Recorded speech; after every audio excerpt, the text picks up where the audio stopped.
and available through the same channels of which all the other webinars have been available that we've delivered. So I'm going to get straight into it, really, and you'll be aware that the Return to the Table campaign from Table Tennis England is currently live and currently happening. The celebration fortnight specifically is very much focused around the 30th of August to the 13th of September, within which we're really looking at clubs, groups, organisations, community venues to host opportunities for people to come and engage in the sport, be it new people, returning people, regular players, opportunity to return to play, volunteer, officiate, and re-engage with the sport following COVID-19. You'll know that there's some key themes, if you're aware of the campaign, around enabling people to engage with confidence and ensuring that there's an air of confidence that people feel that they can return back to play, be it safety, be it opportunity, be it level, ability, fitness levels, etc. We also want to install motivation across the campaign and motivate people to return, and appreciating that there are the various issues across the board where people are perhaps reticent to re-engage, and want to be able to, again, motivate people and provide that confidence, and also showcase the passion that people have got for the sport across the various different ways, and then enable people to really engage and show their passion within the programme. So you'll know, or perhaps not, the campaign has been underway since the 26th of July and will be running up until the 27th of September.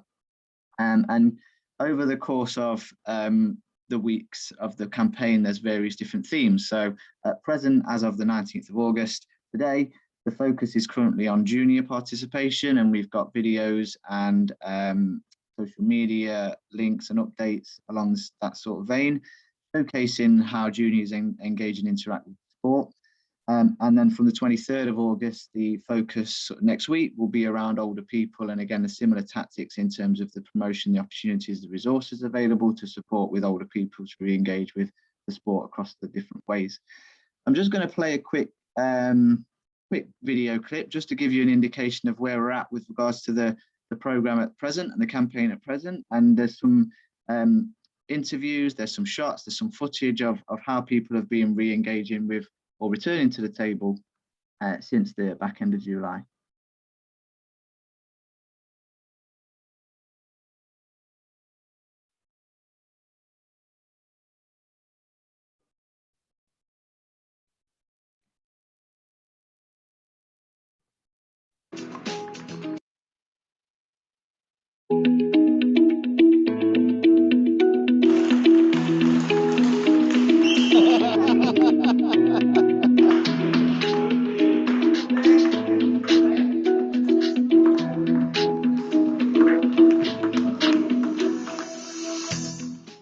I came from India, so I had a long break, and then when I came to England, you tend to play with different players, so then you tend to adapt your style, playing with people.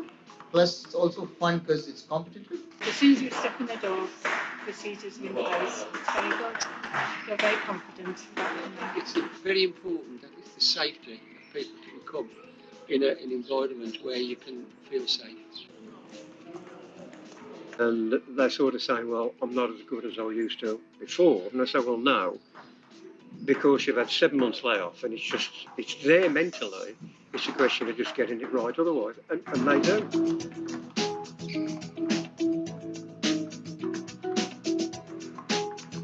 So I've been playing all my life off and on, but I spent most of the last year in bed with cancer. So it's really, really nice to be up and about. Just playing with my friends and helping them get better. I suppose I missed, well, actually playing, but also the camaraderie that's here. It's just a fantastic feeling to come down here. You feel better when you had a game and had a chat and off you go. Oh, but he ain't going to go across there. Okay. It's just a special feeling of joy. I've never played competitively. I don't enjoy winning, I don't enjoy losing, but I just like feeling like a kid again. It just keeps you fit and have a good chat with lads, and it's just, that's what it's all about. You don't want treating different, do you? I take it steady with him. It feels really good to be back to see all my friends again. I think it's really good that I can get training from the coaches and play with people that are older than me and try to get new skills. It's where in lockdown I couldn't have the chance to do that because of COVID.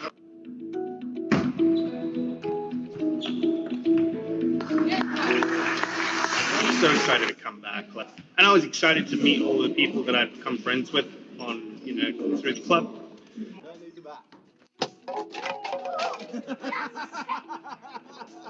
I think, everyone has their own thing that keeps them going, lockdown-wise, and looking forward to table tennis was definitely in my top 5 things. It's a big part of my life is table tennis.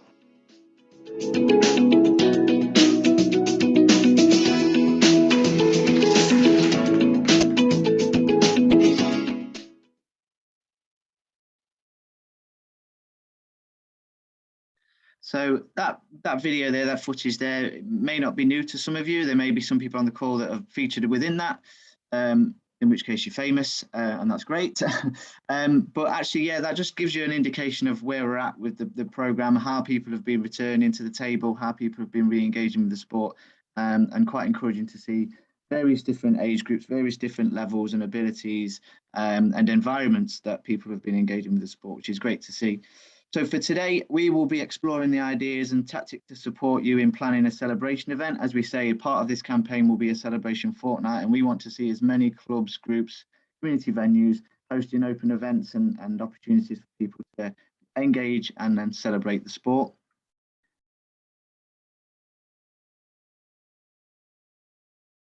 The fortnight, as I've said, is the 30th of August to the 13th of September. So if they're not already in your diaries, pencil them in. And again, like I say, clubs, leagues, coaches are invited to host events to motivate people to return to the table. That is the hashtag that's on the screen there, and anything that's related to this campaign, any events, anything celebration-wise, we're asking for partners to use that hashtag on any social media. We're also asking for any partners, clubs or groups that are hosting events to register their activity online.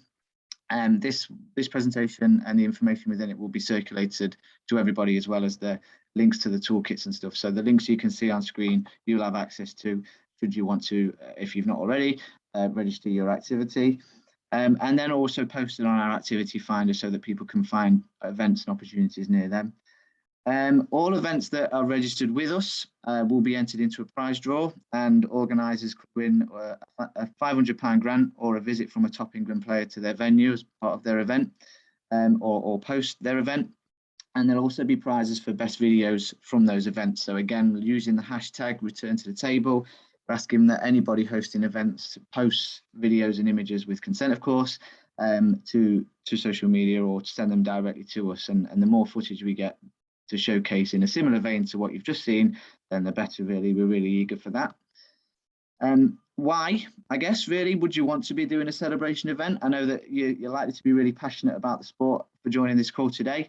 So it perhaps speaks for itself, but the opportunities that have presented themselves over the last few months are that a lot of people, since being in lockdown, etc., have bought tables and have been playing at home, whereas they perhaps wouldn't have engaged with the sport in the past.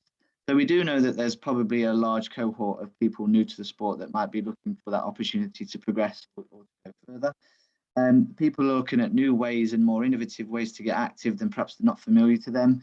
So there's opportunities around that. There's a bit of a stat on the screen, really. Around 58% of people say they would like to do more physical activity once COVID-related restrictions have been lifted by the letter of the law, and from government guidance would suggest that those restrictions have lifted. So really good opportunity to start promoting the club, the venues, the opportunities within the communities in which you serve. We're also seeing a vaccine rollout having a positive impact on attitudes towards taking part in physical activity. So poignant time, really, with regards to hosting some celebration events. We've also been able to, over the course of some lockdown periods, deliver bat and ball packs into some of the more deprived communities in which we serve, mainly through our PING programme and our project work of that nature. So we do know through surveys and through some consultation with those families in receipt of kit that there's an eagerness to re-engage or to engage in further opportunities as well. So as much as people have been quite autonomous and sourced their own tables and kit for their own home use and want to find that further opportunity. We've been working with local authorities, active partnerships and other community partners to deliver bat and ball packs for play at home kits for playing on dining room tables, and they're chomping at the bit really with regards to where they go next and actually where can they play. So there's an undercurrent of new players coming through that we want to be able to harness their interest and facilitate their need. Inspirations as to what a celebration event could look like. Some of these won't necessarily be new to some partners on the call, but this is also detailed within the Return to the Table toolkit that you're able to download through registering online through our website. But things like hosting a party, whether that be bring a friend, whether that be beating the robot, different hooks to engage with a different type of engagement level. So if they are new to the sport, they might be innovative ways in which you can present the sport as a first port of call, and then transfer into what you might consider as being how you play the sport and how you do correct shots and how you might play a bit more competitively. Should it be nice weather? No reason to necessarily suggest that summer's over, although the weather today would do that. But if it is nice weather over the course of the fortnight, then there's opportunities to take the table tennis or the ping pong out into the communities, play on the outdoor tables, host activation sessions in more remote areas in parks and open spaces, try and outreach into the community, or even take your own tables outside should it be appropriate to do so, and give a different element or an extra element to what you might normally do from a club's point of view. Welcome back past players, perhaps those that have got a reticence to engage due to confidence levels, fitness levels, etc., through our Back to TT program, a reintroduction back into the sport, opportunity to host coaching sessions, free coaching sessions to both new players and those that are returning. You'll be aware of our TT Kids program, aged for children aged 7 to 11-year-olds, a really good opportunity to start introducing the sport into the younger generation, particularly those, again, as we've sort of talked about, that have been introduced to sport over the lockdown periods and want to play more. Friendly competitions are always helpful at open events. You'll be probably aware of the fast format league, recently developed opportunities like round the table, knockout leagues, and so on. Friendly competitions are useful to kind of harness interest and can be easily incorporated into an open event. If a physical session is just not feasible, if locally your facility is not open or still not able to facilitate what you'd normally want to do in terms of a celebration event, then there could be opportunities around virtual sessions and virtual engagement of both club members or wider. And promotion through networks such as active partnerships, local authorities could help broaden that reach of that virtual session to a new audience and engage them into the idea or the concept of table tennis. We also have done some work in the past with an organisation that used to deliver a programme called Ping Pong Fight Club that had developed a lockdown challenge show, which is a fun, slightly more innovative way of delivering table tennis within the living rooms and the dining rooms of the population as well. Again, virtual opportunities exist should the physical celebration event not quite be possible. Things to think about with regards to celebration events, how accessible your session or venue is for people with mobility issues. And we've recently developed an environmental checklist, and we have a Being Inclusive section on our webpage to sort of give advice and guidance around what it means to be an accessible venue, accessible facility. Think about creative adaptations to playing. Should you be encountering new people without necessarily knowing about any disabilities or long-term health conditions that they may present, things like adapting coloured balls, size of the balls, texture of balls, bats, etc. Always useful to have on hand to be able to accommodate any specific needs or additional needs. Think about the timings in which you host your event and the audience in which you're trying to engage with. So if you're looking at, for example, engaging an older age group, it might be worthwhile to think about a timing of the day that would suit, whether that be a morning, whether it be an afternoon, whether that be after a period of time where a free bus pass kicks in so they can easily travel to the event. It's always useful to think, right, well, who are we trying to engage and when are the opportunities available for people to do so? How local is your event? As we've talked about before, can you take table tennis or ping pong to the people? and actually deliver it in the communities in which you're trying to engage and serve, rather than a sort of build it and they will come approach, which has its benefits in terms of club facilities and appropriate facilities to host the sport. But if that's not necessarily feasible or possible, then there's always opportunities around moving opportunity, moving table tennis tables, moving the provision and an open event into different communities. It's always really useful to promote the event and promote it to appropriate partners or contacts, perhaps linked to the engagement that you're looking to achieve, the audience you're looking to engage. So should you want to be working with children and young people, have you got the right contacts on the ground to be able to promote that? Should you be looking at ethnically diverse communities, women and girls, those with a disability, etc.? Do you have the right contacts or partners on the ground to support with that promotion? That's something we could certainly help you with in terms of the partners that we've engaged with along the way and how they sit locally. We work nationally with regards to partners like Age UK, Sporting Equals, etc. But we know of different partners on the ground that will be working with different types of audiences and can connect you with in your specific region. Also access further support, so whether that be disability awareness training, TT Activator Awards. We've also recently published a guide with working with Sport for Confidence around the therapeutic use of table tennis. These are all things to consider with regards to making sessions inclusive, diverse, and able to accommodate a wide array of people that might be engaging within your celebration event. Also think about safety, so COVID's not going anywhere. You would normally, as a rule, risk assess and ensure that health and safety is all sort of squared off before any event of this nature.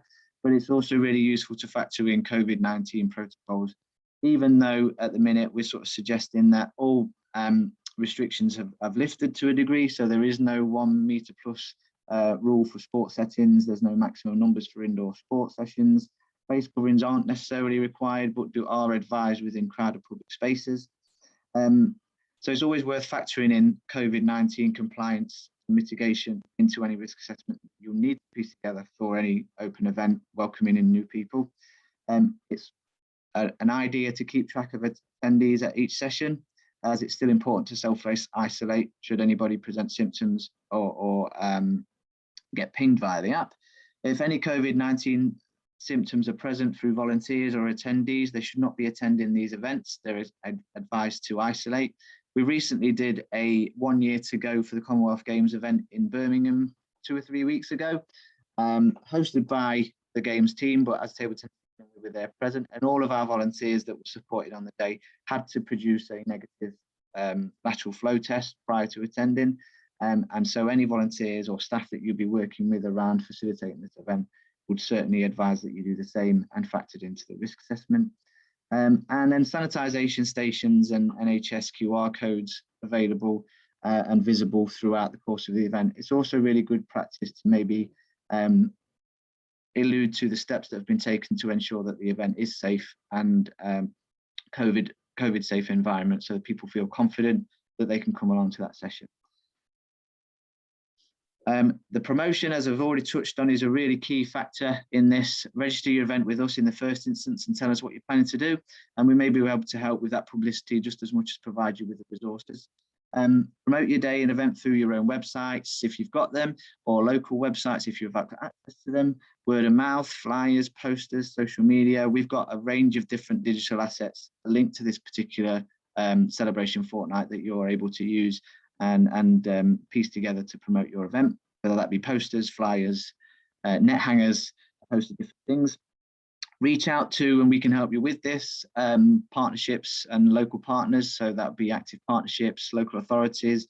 A large proportion of local authorities have been delivering ping over the last few months. So it's useful to connect the dots with regards to what markets and audiences they've been engaging through that and how they can then transfer them into open events and clubs and regular participation. Community support hubs as well, whether that be things like food banks, whether that be mental health support hubs, children's centres, a whole host of different things within the communities in which you're likely to be based. Reach out to those, engage in new audiences and bring them in. So a creation of a partnership network locally is really key to that promotion and spreading that word. And then if you've got the opportunity to do so, link with local newspapers, radio, maybe even television networks to promote your event, should it be of something of real scale that you want a lot of people to hear about and really make a noise about. But the promotion is really key to consider. Things like health and safety, the COVID compliance is really key, and the inclusion and diversity aspect through hosting an event is really key to think about when planning and running an event.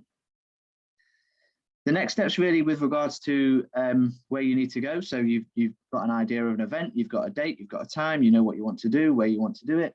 So request your return to the table toolkit from us for further details if you've not already done so. Decide on what you plan to engage in the activity, who you plan to engage, sorry, in the activities to suit.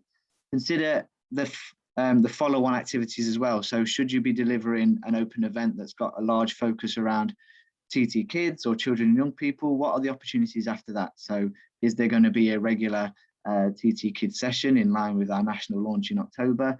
If you're looking at older age groups, is there a regular older age session? Is there a regular club night, etc., etc.? So think about the follow-on opportunities after the event, because that's what we're bringing them in. That's what we're trying to sell at that event, so to speak. Register your event with us. Let us know of any promotional support required. Ensure things like risk assessments and COVID compliance is all in place. We don't need to see that and sign it off as such. This is just good practice that you'd be doing as part of being a club hosting event. You may need to have done something like this if you're renting a venue and need to submit that. But we have templates for risk assessments and so on, again, on our webpage through various different pages on there we can circulate with this particular presentation as well. And then start recruiting volunteers to support. It's likely that you're going to need a lot of people to facilitate, whether that be coaching, whether that be running activity, whether that be signposting to relevant different places. So it's likely that you'll need a wealthy amount of volunteers and to support with it, and then really get promoting that event through volunteers, through word of mouth, through those different strands that we've already discussed.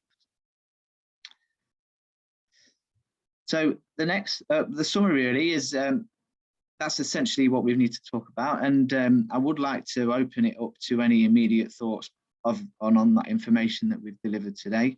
Will you be hosting an event? Have you got plans to do so? Are there any necessarily challenges with doing so? And you still want to do one? And what might be needed to make that happen? So I will open it up to unmute, and if anybody's got any particular reflections or thoughts or questions, or you can feel free to populate the chat box, and we'll just give a couple of minutes or so to do that.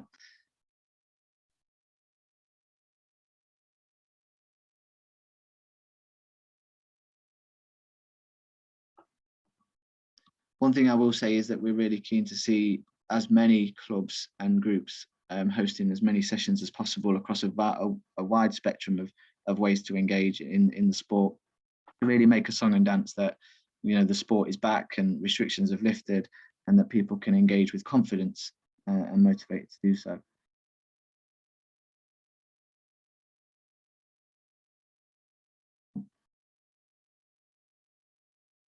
As is sometimes with the case with webinars of this nature, silence is probably always the answer, which is absolutely fine. And I will circulate, or we will circulate the information to you that you've seen today.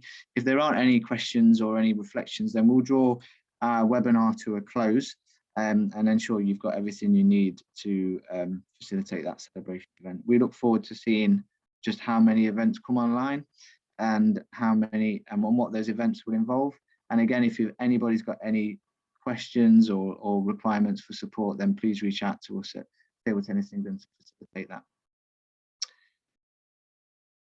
So that said, I will thank you for your time and really appreciate you joining this afternoon, and we will call it there.